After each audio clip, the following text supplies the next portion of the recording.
and I forgot to write this in there, we need to specify that we're only working with x's less than or equal to 0, and I'll explain why in a second. Okay, so because this is f of x, we're just going to change it for the solving purposes to y equals negative 10x to the 6.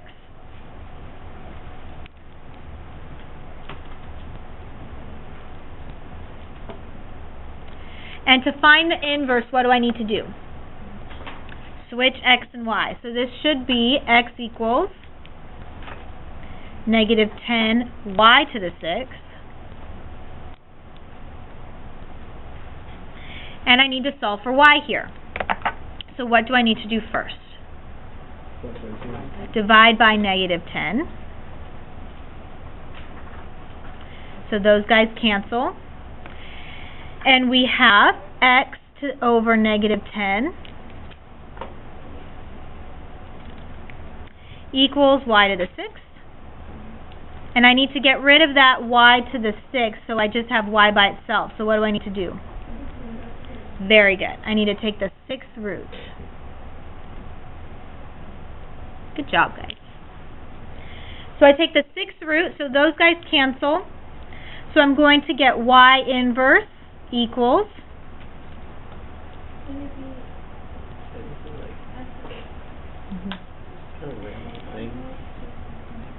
sixth root of x over negative 10, and then Vanessa caught this.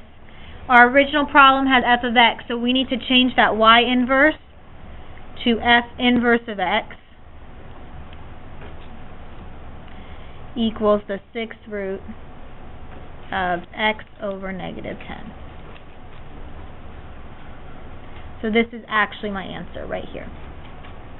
Okay, can anybody see the reason why I had to specify at the beginning that we're only working with x's less than or equal to 0? Is my answer? Okay, if my index is even, does the inside have to be positive, or can it be negative? It must be positive, right? But because I'm dividing by negative 10, if I put in a positive, oh my gosh, I had a brain fart for a second. If I put in a positive number for x, would my inside be positive or negative? It would come out negative, right? So we can only plug in x's that are negative, because a negative divided by negative gives me the positive that I'm looking for. Okay, that's the only reason why it's specified here. They will give that to you. You won't have to do that yourself. Okay, but just so you know, that's the reason why it's there. Okay? Okay, so what about graphing? We're going to skip example 5. So if I'm graphing these guys, there's a couple things we need to know. Okay? So graphing an inverse actually interchanges the x and y values, right? That's what we're doing when we're finding the inverse. So that means that when we're graphing, we have our list of points, and all of our x coordinates become the y coordinates, and all of our y coordinates become the x coordinates. So graphing these things is actually really nice, because we only have to pick a couple points, and then we just flip them for the inverse. Okay, so the graphs of an original function and its inverse are symmetric about the line y equals x. So if I were to graph the line y equals x, it should go right through the middle of both of those functions, and they should be symmetrical. And you'll see what I mean in a second as soon as we graph one of them. So for the next couple examples, we're going to graph function f, which they will give us, and then we're going to use those points to plot the inverse. And we're going to determine whether or not the inverse is a function. And remember, we use the vertical line test to determine whether something is a function.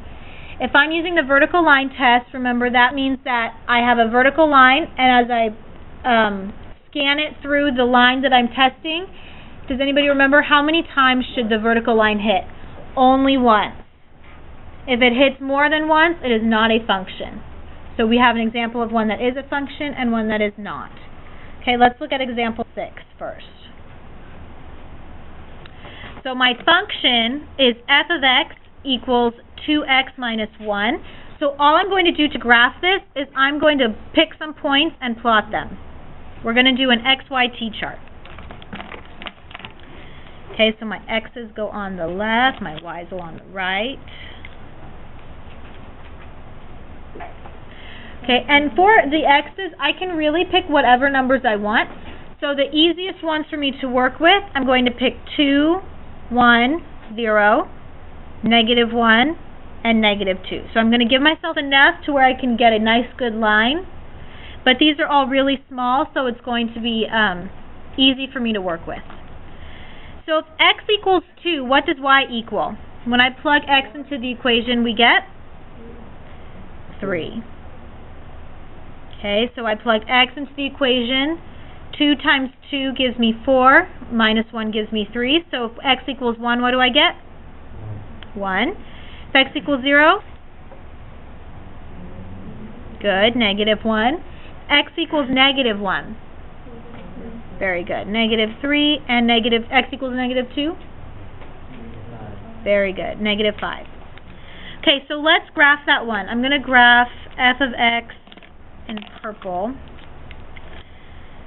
So we have a point at 2, 3. 1, 2, 1, 2, 3. We have a point at 1, 1. 0, negative 1. Negative 1, negative 3. 1, 2, 3. And negative 2, negative 5. So let's draw that line.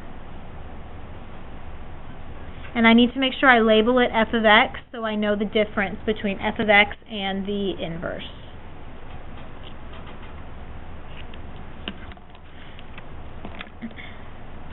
So now let's look at points in the inverse. So I'm going to make another T-chart for my inverse.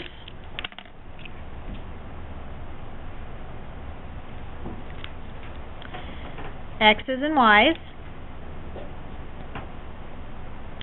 But when I'm doing my, taking the inverse, what do we do with the X's and Y's? We switch them. So in this case, we just take all of my X and Y coordinates and we switch them backwards. So my X coordinate is now 3 and my Y coordinate is 2. The next one, X is 1 and Y is 1. Next one, X is negative 1, Y is 0. We get negative 3, negative 1, and negative 5, negative 2. Is everybody okay with that? All I did was I flipped them. So the graph is going to be symmetrical, and I'll show you what I mean. The graph is not going to be exactly the opposite of this. It's going to be shifted just a little bit.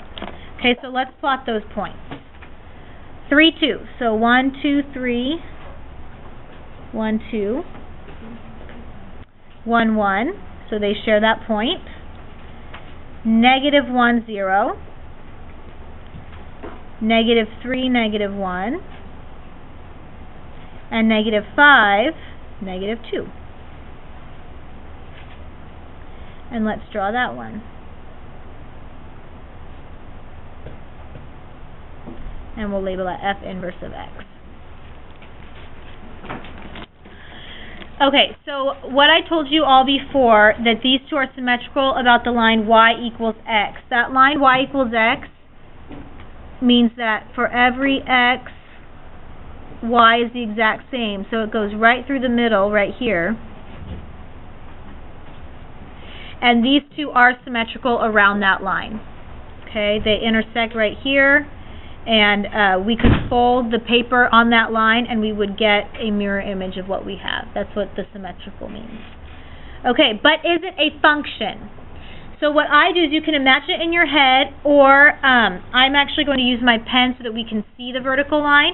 So we need to use the vertical line test to see if that red inverse line, we're only looking at the red inverse, is a function. So let's look at it.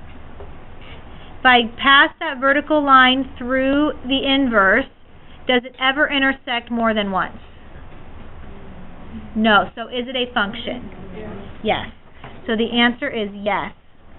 the inverse is a function.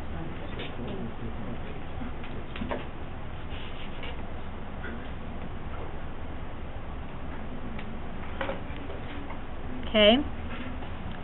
Any questions? Does that make sense? Why is it a function? Because if we use the vertical line test, so if we pass a vertical line through that line, it only ever intersects once.